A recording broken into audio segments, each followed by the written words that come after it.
Good afternoon for the second time this PRL season, ladies and gentlemen.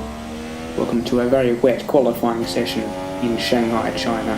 That's the fastest lap so far. Well done. Well, it was the fastest lap until Maznat beat it seconds later. The next lap I continued and improved. You can see the delta markedly better. Across the line we would come just shy of Maznat's mark in that Renault, and on the third consecutive lap I was up, but I decided to pit due to the fact that I wouldn't have been able to get another run in otherwise. On this final lap I had just enough time to go very deep here after a purple sector 1, possibly throwing away the pole position, but I did claw the time back. The track was a little bit better. We're all of course a bit more used to the conditions by this point of the session. It looked like I might have enough, but I lost some momentum and came up just shy of the Renault pole sitters' time. And Maznat, after taking pole and a commanding victory in Australia, replicates that front row start. I joined him for the first time this season on the front row, and it was a close thing indeed, just 0.07 in it, with Bozza and Cart Dude lining up on the second row. Danny, of course, a podium last time, in front of me in the championship, was unable to qualify in the top 6, the wet not quite suiting her. Now, we got a really good start there, and just enough to stay side by side with Maznat, not allowing him to close us off on the inside. We took the inside line, and with our nose in front we were able to force him as wide as possible legally and maintain the lead. Very important manoeuvre. Now, it was lap 7, and you can see on the map that the top two are quite a way ahead of P3, who was Bozza on the softs.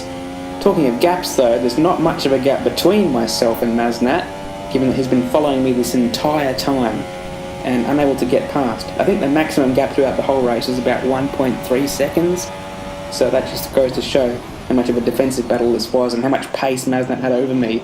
He tried it around the outside there. That was as close as he got at that corner in the opening stint. Certainly wouldn't be his last attempt though. He's also very strong through the last corner, and that set him up for a move into turn 1. I should in hindsight have defended it a bit earlier, and it turns out we had a bit of a collision there. Thankfully no damage for either of us, although I had a lot of heat goes with the tyres.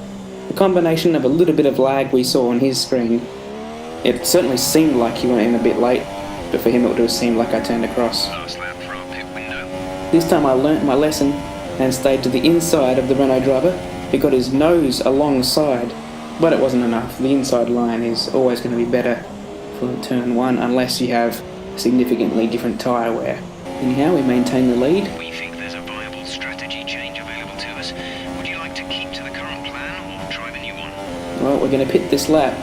We have to do some defending beforehand because in the slipstream is Maznat. It was very strange. He was so close coming out of the previous turn, but just unable to get past in a straight line, despite the fact he had a bit of a slipstream and the full effect of the drag reduction system.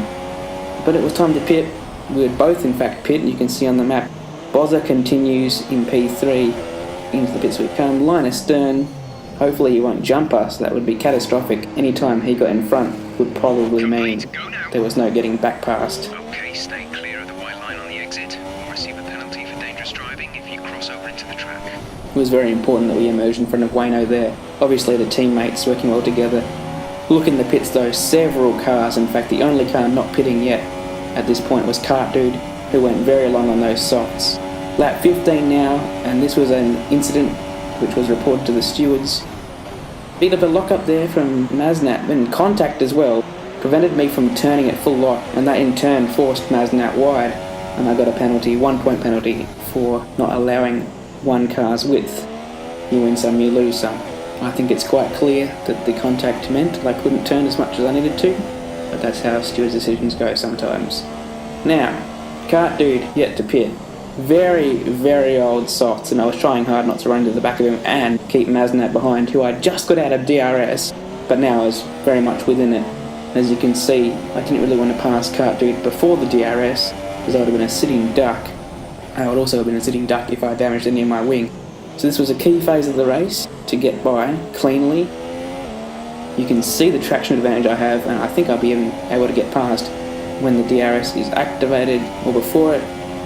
Yeah, pretty much alongside. We have the DRS though, and we should take the lead back now. The question is, how long will it take Maznat to get by the Sauber? Indeed, will the Sauber even pit this lap?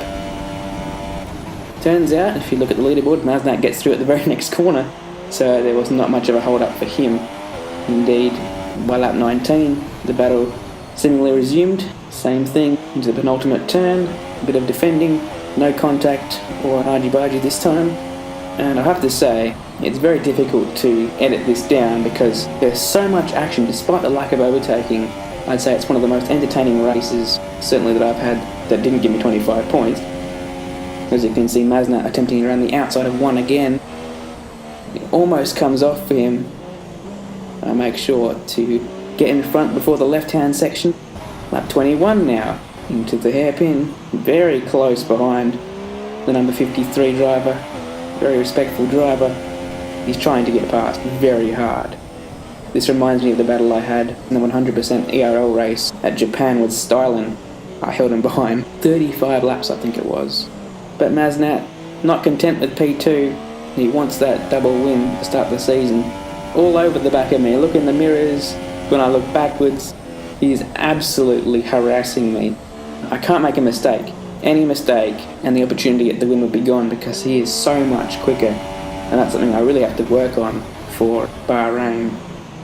Once again, a bit wide there. This time there was no contact.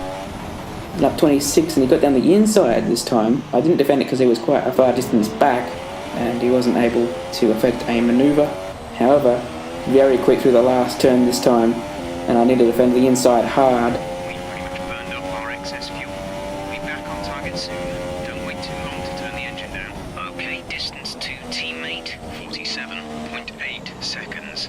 This time Maznat, as my tyres fade, has himself alongside, and with a bit of contact forces me quite wide, has his nose well and truly in front, but doesn't get the traction he requires, and I will drive around the outside, set myself for the next corner, and give him just enough space around the outside, but not enough for him to overtake me. Now you'll have heard Jeff's message there. Danny's so far back, my teammate of course. She is third in the championship prior to this race, having an absolute nightmare. Got taken out at turn 1 in a very unfortunate collision which saw her lose parts of her wing. She came in to repair it but did not select yes, remained on auto, the setting to change the wing. Didn't change it, so ended up doing a 3-stop in this race. Very costly, and finished less than 20 seconds off the podium, but obviously that doesn't make any difference when you're several positions off the podium. A big hit to her championship challenge. But it is the last lap. Maznat has 2 more corners to make an overtake. I defend to the inside. He's going to get a good run out of this corner though. I've actually gone a bit deep. This could present him with an opportunity. He's got his nose alongside. There's a bit of contact there, but he has to go around the outside at the last corner. It's going to be very difficult. I throw my hand up, not sure why, but this is going to be a very close finish. I hold on, score 24 points. Very important to start closing down on Maznat, who had a 13-point lead on me prior to this race, and I'm ecstatic with that. Despite losing that 1 point due to the steward's inquiry, pretty much the dream race for me. Did not have the pace to beat Maznat if I ever fell behind, but I was able to hold on. Big shout out there to Stewart, his second race only, and his maiden podium. I've been Jacko. See you in Bahrain.